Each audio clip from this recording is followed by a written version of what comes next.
The year is 1997, and this is a brand new computer. It's the Zenith Data Systems Z-Station EL. It's a Pentium 1 MMX, and it's got a lot of multimedia features, as we will see. Now, Zenith was a big player in the PC clone market back in the 80s. And they had some really big deals with the US government, like Defense Department and the Navy and the military. And later it was purchased by Packard Bell. And you can see on the design on the front here and everything, this looks like Packard Bell of the time.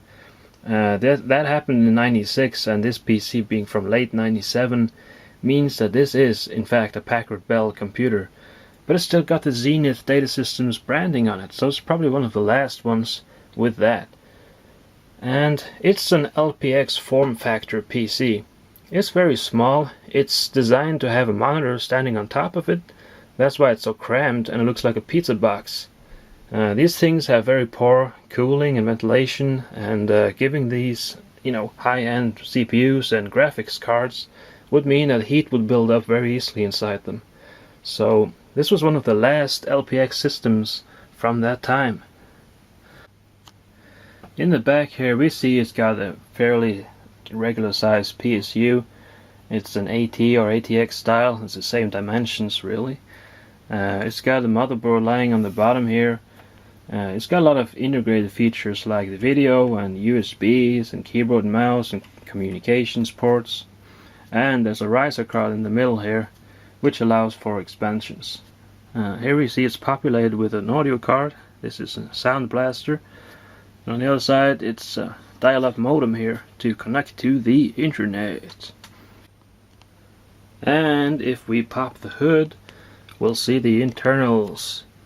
And like I said, we got the motherboard in the bottom with all the integrated features. We can barely see the S3 Trio 64V Plus video chip in here. And we have the CPU, a Pentium MMX 166 MHz. Got the cache memory on board. We peek over to the other side, we see the modem here, and we can also see all the cables from the floppies, CDs and everything running into the motherboard underneath here. It's even got an intake fan over here, which is pretty nice. Now this fan is connected to the motherboard and it runs on 12 volts. It's a little noisy, but not as noisy as this fellow over here. This is probably one of the last quantum hard drives out there. It's a 6.4 gigabyte disk, and it's fairly okay for the time, but it makes a lot of noise. Just twisting this back around. Also in the front there's this lid here you can slide open, but it doesn't do anything. And we can see there's nothing behind here, it's just empty. So I'm not sure really what that's supposed to be. Like maybe you had an expansion, a proprietary one, and you add ports in the front, like maybe USB, that would be sweet. But for now I'm just gonna leave that. Peeking over here with the power supply. Just lifting up a little bit of the cables here, you can see it's cramped. This is an AT style PSU. It's got these two very old school, well, IBM type AT power connectors. There's also a third connector just like it. Let me see if I can grab it. And this supplies 3.3 volts. There is no place on this motherboard to put it, but this is one of the last additions to the type of PSU here to add more 3.3 voltage into a motherboard if you had a lot of PCI cards. They've got really power hungry. This machine, however, it's only got two PCI expansion ports, one here and one on the other side, so it's not really useful. Another funny thing about this PSU is that it misses the thick cable to the front where the power switch is. You can see it's a fairly tiny little one. Small signal wires here, and they come over to the motherboard, in fact, plugged in right here. So it's a soft power button, meaning that the PSU is almost like an ATX. This cable here, that's a soft power button cable. I mean, it's a 5 volt standby, and it switches the computer on and off via the motherboard. So that's probably like the last kind LPX computer with 80s style power supply. And I'm not sure if this actually got some power saving features like hibernation and stuff. We'll see. And now for the CPU. Well, this was a 166 MHz Pentium MMX processor of the time. It was very fast and capable of doing a lot of things. This, however, I will replace, of course, because I got something better in stock. Usually this would have a retention bracket for the cooler, but here they just glued the thing onto the processor. A little annoying really, but okay. As you can see, it says 166 on the back, 2.8 volts, and these guys you can often overclock and get like 200 to 233 megahertz, and it wouldn't be like a big deal. If you had a fan or something to cool it down a little better, you'd probably get off with that. Still running at 2.8 volts. But you know, I got something laying around like usual. This is the 233 chip, so just for stability's sake I am going to plug this right in. And another little side note here, the chipsets on the motherboard is the VX version of the Trident chipsets. It's a fairly good performer. It could support SD-RAM, which was also brand new back then. This board only has EDO-RAM though. I'm not sure if the penalty there is really big when it comes to games and, you know, regular stuff. The socket is a socket 7. I mentioned the 2.8 volts. If you had like an earlier socket 5 Pentium, these guys ran at 3.3 volts. So you could probably insert this here, going back to, what is it, 75 megahertz? No MMX features, but you have to run it like 3.3 volts. I said I was going to add the 233 megahertz. Well, I got two of them. This is another one. Still says 233, yeah. And this comes with a glued-on cooler again, but also with a fan. So that's definitely something I'm going to drop in here. So in order to get this fan spinning, there's an adapter here that just steals power from a Molex connector. I'm just going to hijack the hard drive power there to add 12 volts right into this fan. There will be no control of this. It's going to spin like full speed, but what the heck. This hard drive is going to make so much noise I won't even be able to tell the difference. And there we have the dial-up modem. Wow, this was very cool back in '97 to dial up the internet. This is not really something I would use today, even though it represents a lost age, which I remember as a kid. I actually do remember, like back in, it was probably '99, I downloaded a song from Napster of all things. It was about 3 megabytes of size, and I used about an hour to get that song down. Not considering the phone bill my parents had to pay, the song turned out to become very expensive, but it was so cool. But, you know, this card has got to go. I'm going to put in something much better here. So there's a hinge holding this back, like so, and it just slides out. And you will be gone forever. Oh, by the way, here's the annoying speaker. You would hear the modem dialing up the, I don't know, the world or something, and it was making all these creaky, beepy noises, and it was singing the song of its own people. Telephone line, in and out. Yeah, this goes in, and another one goes out to the telephone. You could have a mic and a speaker here. I'm not sure if you could, you know, talk in a telephone with this card, which wouldn't make much sense, I guess. Anyway, so what to do with a free PCI slot? Well, this is 1997, and I guess you couldn't have like a home PC to run games on and only use the integrated S3 video card. I mean, that thing was good enough for DOS and a little bit of Windows, but come on, we're talking 97. We are talking 3D graphics.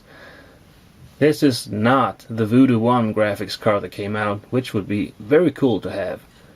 Sadly though, the things I have here is mostly found in dumpsters at the recycling plant, so the next best thing from 97 would be the ATI Rage 2 Plus DVD 3D graphics card.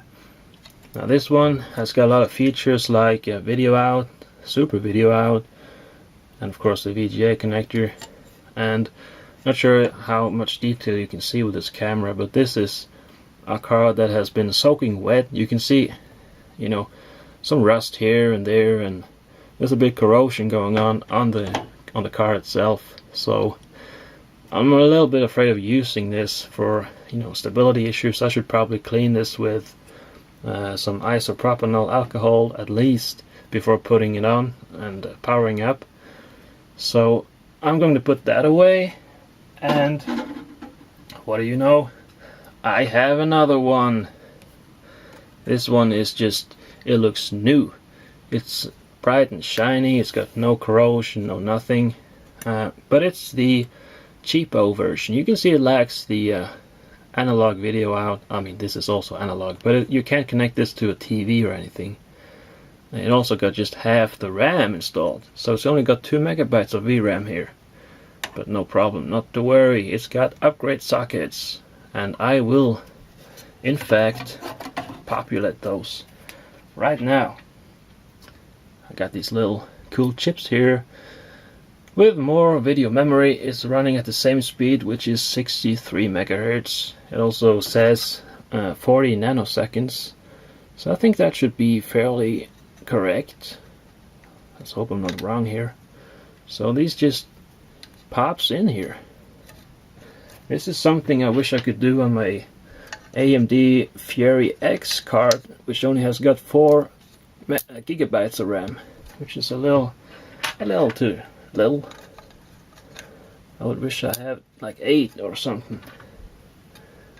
So these guys just pop in, and I think that should work. There's no jumper. Oh wait, there's one jumper here. What does that do? Looking at the other one, it's at the same position. No, it's not. Look. Enabled and disabled. Maybe I should switch over that, because this has already got 4 megabytes and I just added a couple more to this. I'm gonna take a chance here and just flip this over. I mean, either it works or it doesn't, and I'll come back and reconfigure the thing. So without any more ado, I'll put this in right here. Oh, wait a second. On a little side note, since we're down and in here, you can see it's got some EdoRAM sticks here, a couple of them. 2 sticks of 32 megs on each, so it's a 64 megabyte system. And now I'll plug it in. Getting hold of all these goodies back in 97, it would set you back quite something, you know, money wise. So there were ways of saving money really, by utilizing, for instance, your old mouse and the keyboard and the old CRT monitor from the previous computer. So let's power up.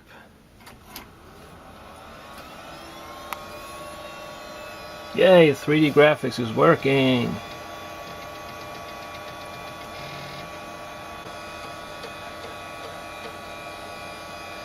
So browse down to memtest 86. I can safely pop this out, put it back in the shelf, let it run for a couple of hours at least, get the pass here over to 100%. You can also run this overnight, just switch off the monitor and leave it to it. So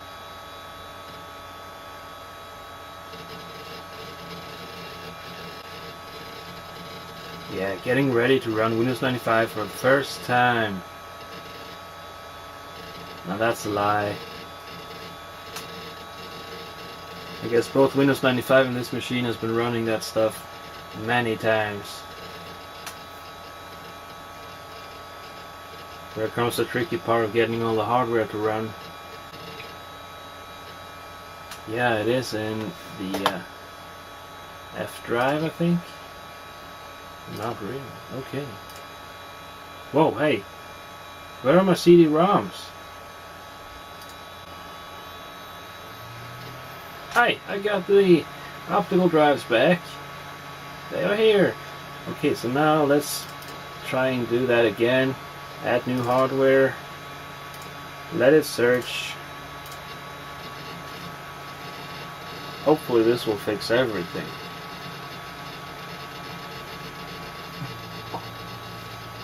And this is an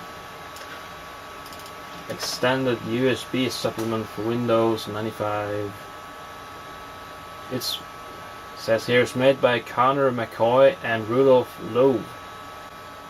Combines all of the original Microsoft USB supplement packages and hotfixes ever issued for USB support under Windows 95, along with a universal USB mass storage device driver solution into one standalone installer. That's really cool. Do not use this package on a system where the original Microsoft USB sub exe package has already been installed. I have not done that, and I know that my USB is not recognized by Windows, but at least there's no driver for it, so I will take my chances here and run this thing. So hopefully this will work. I'll have USB mass storage on this PC, and I can use, for instance, my good old Creative MP3 player as a mass storage device. 512 megabytes. Let's see how that works out. Ooh, hey! Generic USB mass storage class device. Okay, yeah, well, I did install a driver. Yikes. Hey, I have the hot plug. I can release this. I can stop, using this. Drive F. It works. We're in. Removable disk. Oh yeah, that's nice. I have never seen this on Windows 95 before. So thank you guys who made that software in 2014. Put it together. It works. Okay, so now to the next task of because now the video card runs. The audio is working. Oh yes. I'm going for the maximum install. It is required that you install DirectX 5.0. Do you want to install DirectX? Yes. Yes. Whoa. Check out the resolution.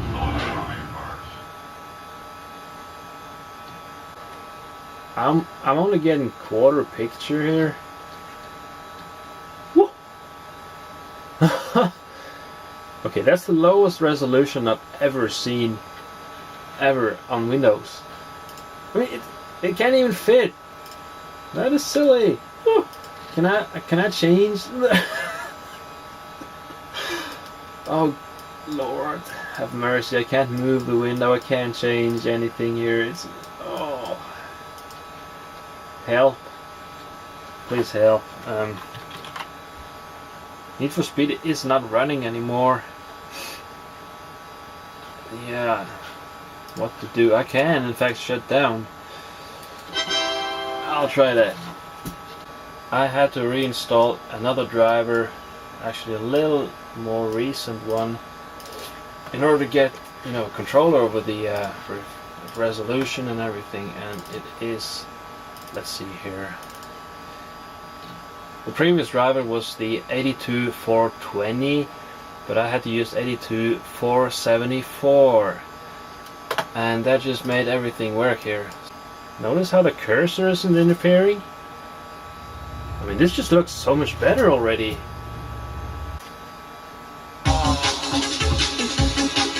Yes! It works! Oh! 3, 2, 1, go! Okay, that must be software mode. I don't think this is the 3D card working at all. Or is it?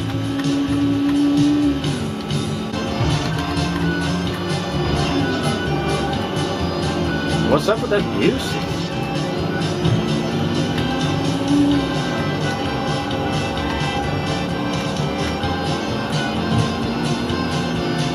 Okay, if this is Mach in Germany, then well done.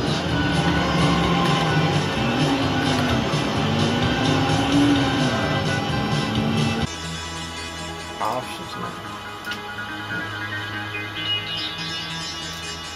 I can only alter the image quality, viewing distance.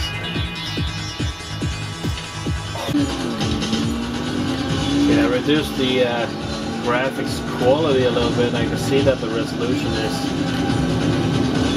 smaller than it was. Oh.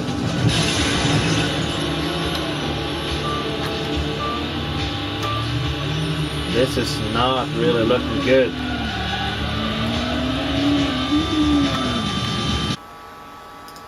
Maybe I should try and update the drivers yet again.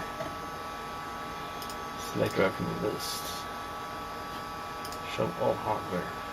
Oh yeah, you can choose 2C PCI. That's the one I've got.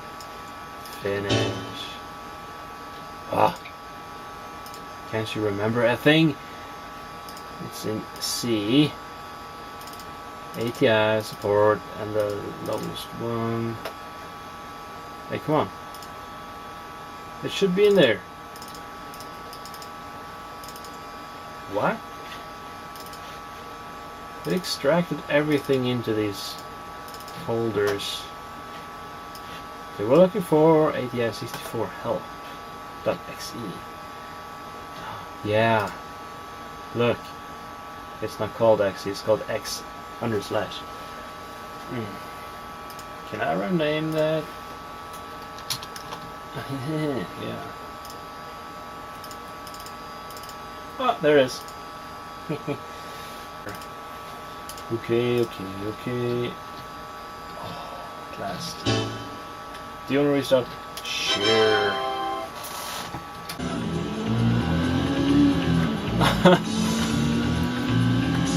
I mean, I see the textures. I mean, it's a lot better image-wise than before. It's just not able to keep up with the frames. It's so sluggish. Oh!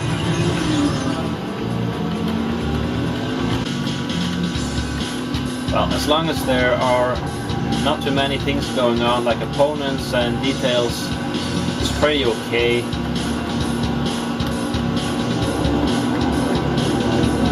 You can definitely play the game right now. Yeah. Okay, so yikes.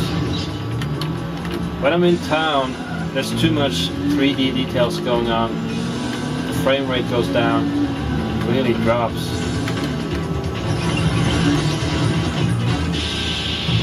This is probably just the video card not being fast enough to tackle the whole thing. Your system is 100% dance compatible. Start your dance mix talent.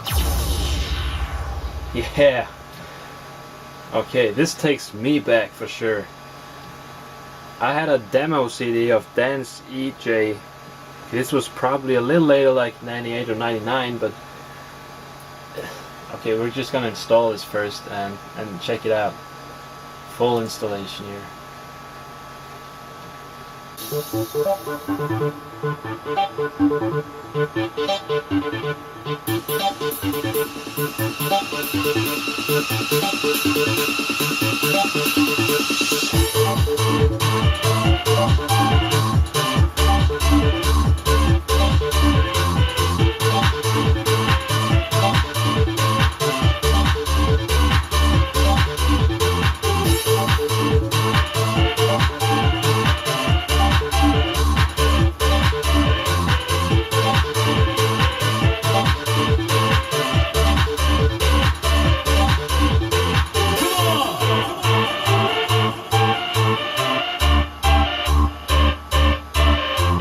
Welcome to the dance machine.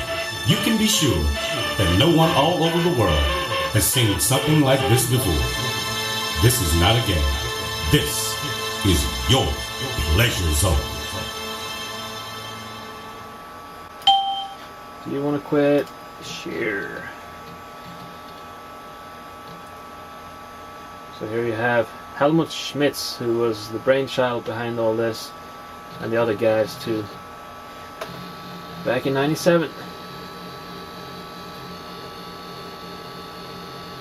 Oh my god. Can you hear that? It's the hard drive, it's going bananas. Okay, now it's stopped. Nice. So, okay, let's just shut this down. Whoops, the volume is set a little loud. Sorry.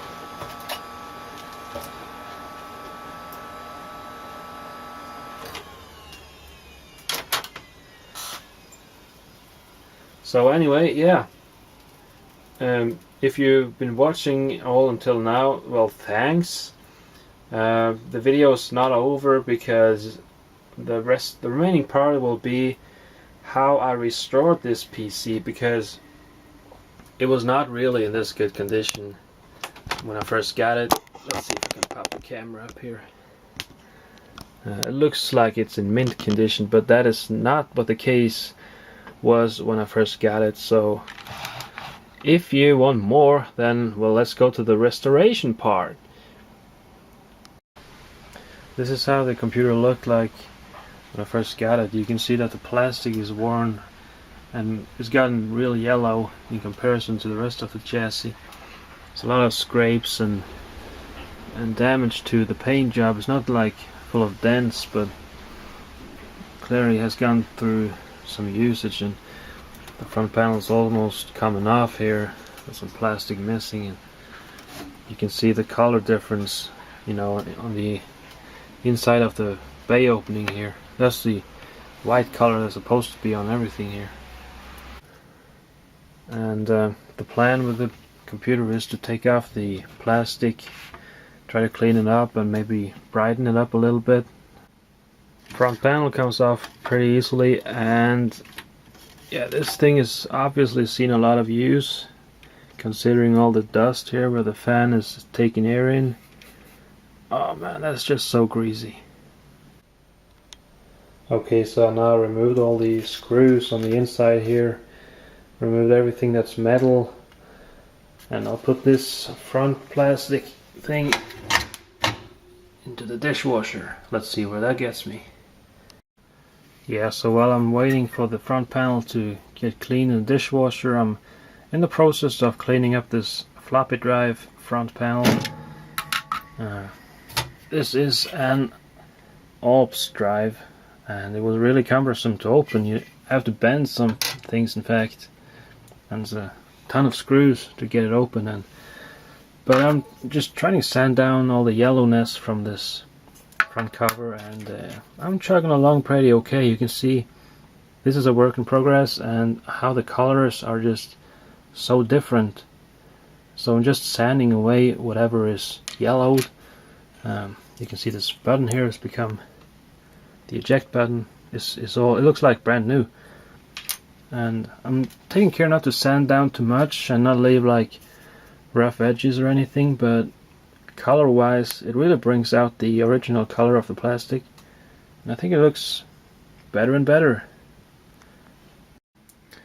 Straight out of the dishwasher, and now it looks a little cleaner, but it's still very tanned, like it was sitting on the beach for a month or so.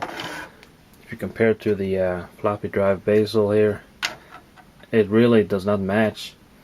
And I could go ahead and try and retro bright this thing, which involves getting some hair bleach and smearing it in and leaving it out in the sun for a day or so. But given the fact that I live on a gray and rainy, depressive place, there isn't much sunlight out. And thinking about the entire lid here, it's got all these scratches and marks on it, I figured the better solution might be just to spray paint. Alright, so now I've gone through the process of sanding down and washing all these components, these little plastic parts from the optical drives and the floppy drive, everything, even taking out of these eject buttons, the power button from the computer, taking out all these lenses for the LED lights so I don't paint over them when I'm doing that, and even the entire chassis here. I sanded down every surface to roughen it up a little, and clean it off so there's no residue left. I have totally disassembled this front panel. I've taken out all the stickers, everything, and well, just I have to wait for it to dry and see how it works out with the painting. Okay, I just done painting all things here, and as you can see, it looks much better already.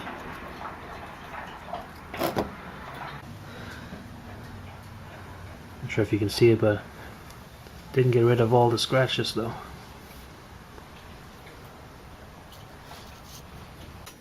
So everything is back together. The front panel for the floppy drive, the door's back in, and it's spring loaded like it should be. It was a little cumbersome getting this spring back in place, but it's there. So even got the little lens back in front of the LED, so it, you know, spreads the light a little bit. I almost broke the little pins trying to push this in, but it's there. It works. Looking at the optical drives, I think I might have made a little mistake about choosing the color for the paint job. You can see that the front panel is totally white, so you can't really say that the computer will look like a beige computer anymore. It will be white. Slides on.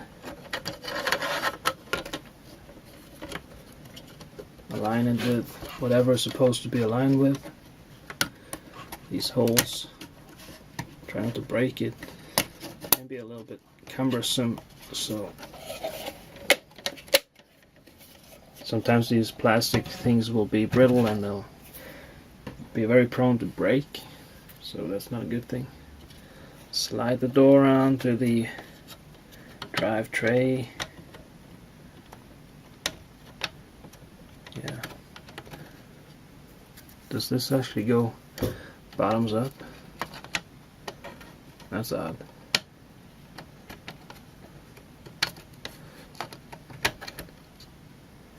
No, I don't think so. Have I messed up here?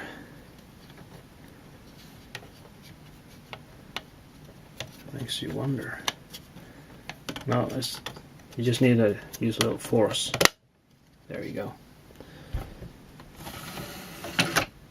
Bingo. So these two things came out of the trash and they looked really dirty, and well, you can see the rest of the casing is well, this is not so bad. The other one is a little, oh yeah, on the back here you can see there's a lot of rust going on. I mean, these guys are old and they've been through a lot. Some rust up here too. They work, and now they look brand new on the front side, except this volume knob is still very faded. That's okay. You could probably say it was intentional that it looks a little, you know, gray or something. Last but not least, the floppy drive. It's a very strange Alps drive where the centerpiece is where everything happens, and the chassis actually is top and bottom piece, and the bottom goes on first, so just kind of put that in. So what remains now is the power button, of course. It is also spring loaded. Not sure if you can see this. Clip it back in without losing that spring of it. Oh yeah. Putting the stickers back on. I can't imagine many people doing this in 2017 on their Zenith computer. Let's see if we can smudge that back in there. Now this sticker here is really thick. It's like a spongy double-sided tape on the back. But the this is a plastic piece actually. It's quite solid and rigid. So I'll just slot that back into the hole where it's supposed to go.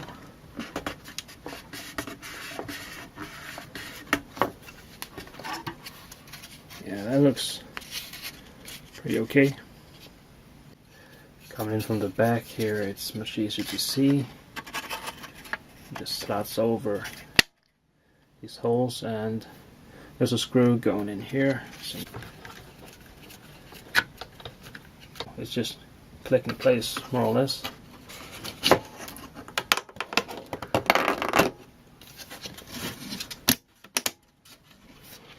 Yeah. Front panel assembly. We got the two LEDs that's supposed to go right here. And two screws secure this thing in place. Yeah, just pull in the excess wires so they don't get in the way.